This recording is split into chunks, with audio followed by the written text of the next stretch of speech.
Nako, Austin Reeves, Sinoway pala ang last play ng kanilang head coach na nauwi sa kanilang pagkapanalo. Pero bago yan, Max Christie, ito na ang iniintay na breakout season. Alam naman natin na sa dalawang unang taon nito sa Los Angeles Lakers simula nang makuha nila ito sa NBA draft, ay limited nga lang ang mga minuto at naging laro nito under sa pamamalakad ni Coach Darvin Ham. Pero simula nang ginawa itong starter ni Coach JJ Redick ay lumalabas na ang potential ni Max Christie sa pagiging two-way player nito. Nasa mga nakaraang laban nga ng Lakers dito sa mga kupunan ng Memphis Grizzlies at Sacramento Kings, ay parehas na pinahirapan ni Max Christie sa depensa ang mga all-star guard na sila De'Aaron Fox at Ja Morant. Pero bukod nga sa depensa na ipinapakita ni Max Christie, mga idol, ay nagpapakita nga rin ito ng husay sa kanyang opensa. Nasa naging laban nga nila sa Detroit Pistons ay gumawa lang naman ito ng 17 points. Habang nakagawa naman ito ng 16 points sa naging laban nila sa Golden State Warriors.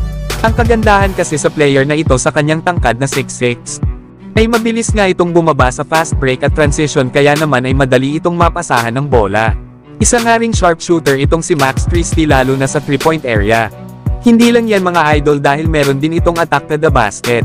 Kaya triple threat talaga na player itong si Max Christie, lalo at isang athletic ito na manlalaro. Kaya hindi na nakapagtataka na bukod sa kanyang husay sa depensa ay mahusay rin ito pagdating sa kanyang offensive end. Napanigurado na gagawin na itong permanent starter na ni Coach JJ Redick sa Los Angeles Lakers.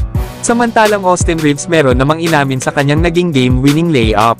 Inamin nga ni Austin Reeves na sa totoo lang daw ay ang last play daw ay hindi para sa kanya at ito nga daw ay para kay LeBron. Pero nagkaroon nga raw ito ng pagkakataon para manalo sila sa laro. Kaya ganun na nga daw ang nangyari kanina at malaking panalo nga daw yun sa kanilang kupunan ngayong Pasko. Man, I'm gonna be honest with y'all, that last play was not for me. It was for Brian, but I got the opportunity to go win us a game, and that's what ended up happening. That's a big win for the team. Huge win. It's Christmas Day. Yan nga, mga idol, ang mga sinabi ni Austin Reeves. Lalo at habang lumalaki nga daw ito ay nanonood nga daw sila ng kanyang pamilya ng Christmas game sa NBA. Kaya alam daw ni Austin Reeves na nasa bahay daw nila ang kanyang pamilya nakaupo habang nanonood ng laro nila. Kaya isang magandang regalo nga daw ito sa kanila, na para nga daw sa kanilang kupunan ay malaking panalo nga daw ito para sa Lakers, na maaalala nga daw ito ni Austin Reeves ng matagal. At lalo na ng kanyang pamilya, especially na daw sa kanyang mga magulang. Kaya grabe talaga itong si Austin Reeves na sinigurado na hindi niya malilimutan ang Christmas game na ito laban sa Golden State Warriors. Na kanina nga ay nag-step up talaga ito sa pagkawala ni Anthony Davis dahil sa injury. Na kung saan ay kinailangan nitong gumawa ng triple-double, 26 points, 10 rebounds at 10 assists. Kaya sulit talaga ang kontrata na ibinigay dito ng Los Angeles Lakers.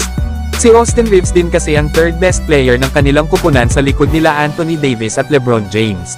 Na kung saan ay nag-a-average ito ng 17 points, 3 rebounds at almost 5 assists. Na meron naman itong 35% shooting beyond the arc. Pero kayo, mga idol, ano ang masasabi nyo dito sa mga sinabi ni Austin Reeves?